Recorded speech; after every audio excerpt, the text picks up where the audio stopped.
Hello and a warm welcome to all of you. आज एक थोड़ा टेक्निकल टाइप का क्वेश्चन देखते हैं। In India extended producer responsibility was introduced as an important feature in which of the following.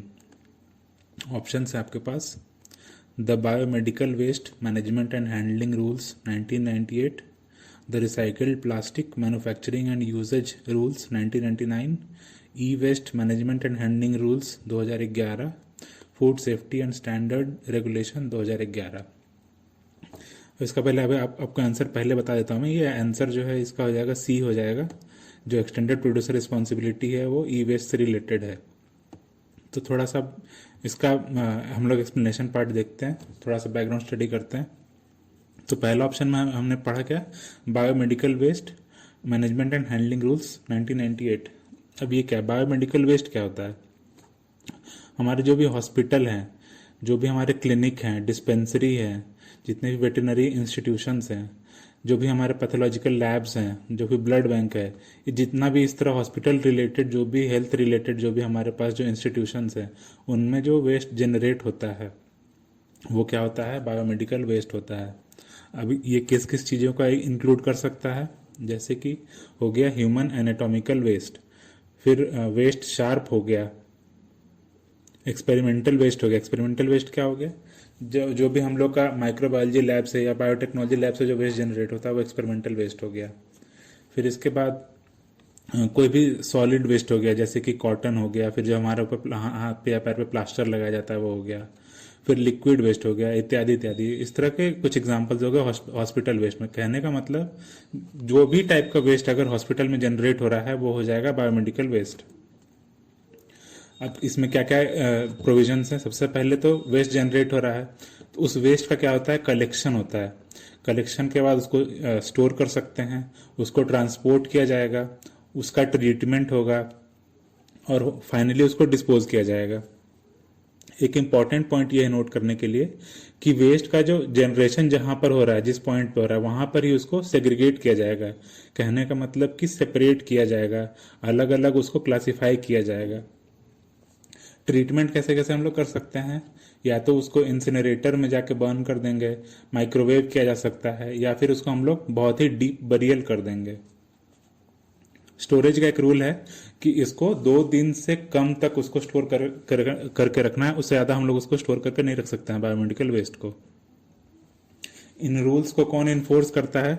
State level पे state pollution control board करता है, और यूनियन टेरिटरीज में कौन करता है? पोल्यूशन कंट्रोल कमेटी करती है। हम लोग अब दूसरे ऑप्शन को देखते हैं, the recycled plastic manufacturing and usage rules 1999। जैसा कि पिछले मैंने बताया कि उनको इन्फोर्स कौन करेगा, स्टेट लेवल पे एसपीसीबी और यूटी यूनियन टेरिटरी लेवल पे पोल्यूशन कंट्रोल कमेटी। तो यहाँ पर भी सेम चीज़ है। अब दो इंपॉर्टेंट चीज़ समझिए, एक होता है वर्जिन प्लास्टिक और एक होता है रिसाइकल्ड मटेरियल। वर्जिन प्लास्टिक क्या हो गया, जो भी किसी नए रेजिन मटेरियल से बन रहा है वो हो जाएगा वर्जिन प्लास्टिक, और जो भी रिसाइकल करके बनाया जा रहा है वो हो जाएगा रिसाइकल्ड मटेरियल। तो हमारे पास दो तरह का प्लास्टिक हो गया। अब ये रूल जो है ये अप्लाई नहीं होता है किन चीज़ों पे, कैरी बैग के मैन्युफैक्चर पे अप्लाई नहीं होता है। जो रिसाइकल प्लास्टिक होगा उसका किन क्या करने में काम आएगा, स्टोर करने में काम आएगा, या फिर कैरी करने में काम आएगा, या फिर पैकेजिंग में काम आएगा। किन चीज़ों को छोड़कर, फूड स्टफ रिलेटेड को छोड़कर जो भी आइटम होगा उनके स्टोरिंग, कैरिंग और पैकेजिंग में ये रिसाइकल प्लास्टिक हम लोग यूज़ करेंगे। फिर जो वर्जिन प्लास्टिक है, वर्जिन प्लास्टिक क्या होगा, या तो वाइट कलर का होगा या तो नेचुरल शेड में होगा। ये बहुत ही इंपॉर्टेंट आप लोग नोट करेंगे। मिनिमम थिकनेस क्या होगा, minimum thickness not less than 20 microns. कहने का मतलब कि 20 माइक्रोमीटर से ज़्यादा का उसका थिकनेस होना चाहिए।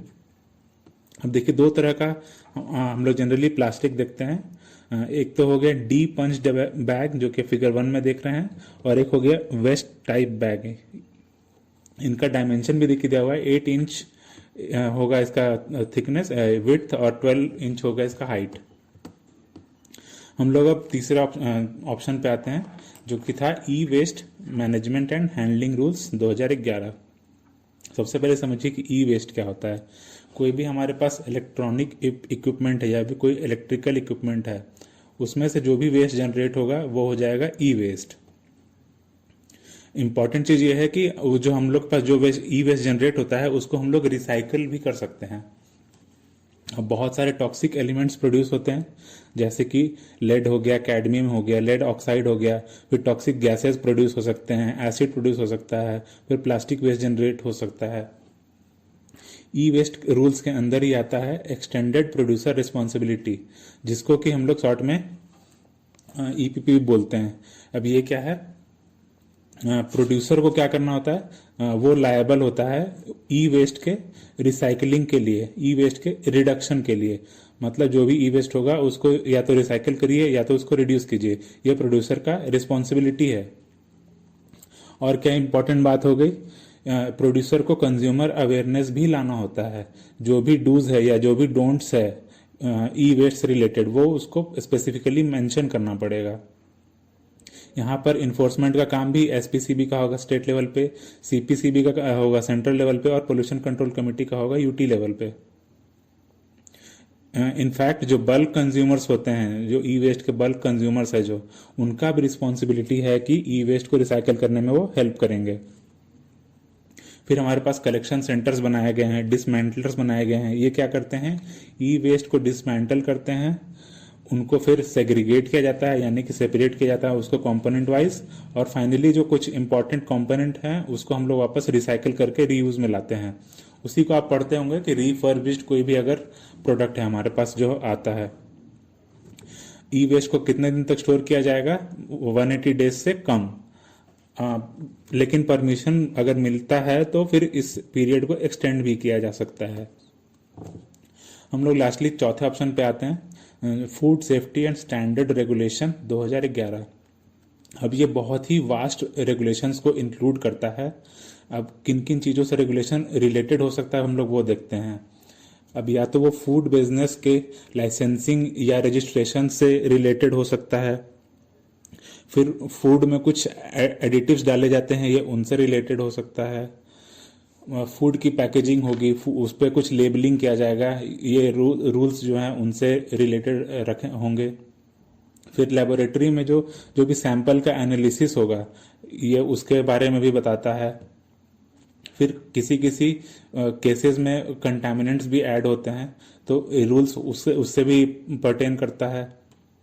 फिर हेल्थ सप्लीमेंट्स हैं या फिर फूड फोर्टिफिकेशन है, ये उनसे भी रूल्स रेगुलेटेड होंगे। फूड फोर्टिफिकेशन क्या है कि किसी भी फूड को हम लोग अगर उसका हम लोग कोई न्यूट्रिशनल वैल्यू एनरिच कर रहे हैं तो वो हो जाएगा फूड फोर्टिफिकेशन।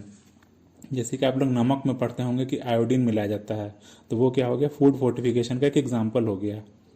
फिर लास्टली देखिए कि फूड सेफ्टी ऑडिटिंग है, जो भी फूड का हम लोगों के लिए सेफ है कि नहीं उसकी ऑडिटिंग भी होती है। तो ये रूल्स जो हैं उनके बारे में भी बताएगा। तो हमने इन चारों में से एक चीज ये समझा कि जो एक्सटेंडेड प्रोड्यूसर रिस्पॉन्सिबिलिटी की बात हुई थी क्वेश्चन में, वो ई वेस्ट से रिलेटेड है, इसलिए इस क्वेश्चन का आंसर क्या हो जाएगा, सी। ठीक है, चलिए, थैंक यू फॉर लिसनिंग। आप लोग अच्छे से पढ़ाई करते रहिए, बाय।